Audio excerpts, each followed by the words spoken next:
What's up, everyone? Welcome to Program Your Remote. Today we're going to take a look at how to get a Ford Escape open and started if the key fob dies. We're going to be demonstrating it on a 2013 Ford Escape in this video, but it will be the same on several different years. And this is only going to apply to the Ford Escapes that have a push button start ignition. So in this scenario, the vehicle's locked and our key fob's dead. I've taken the battery out of this key fob to demonstrate. So the first thing we want to do is remove the emergency key that's located in the bottom of our key fob. That's done by pressing this release on the back, and then the emergency key will slide out like that. Now we'll use this emergency key to unlock the driver's door.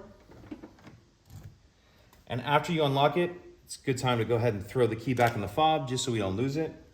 Now, as soon as we open the door, there's going to be a little bit of a quiet alarm, some beeping. We have about 10 seconds before that's going to get loud and turn into more of a full-blown alarm.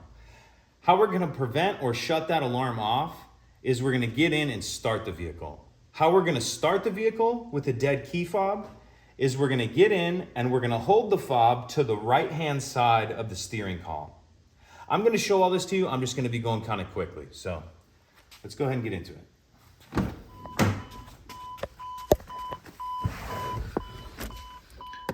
Hold that on there like that, press the brake as normal, and then start it.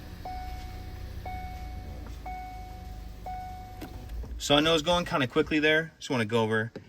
This can be really touchy how you have to hold them.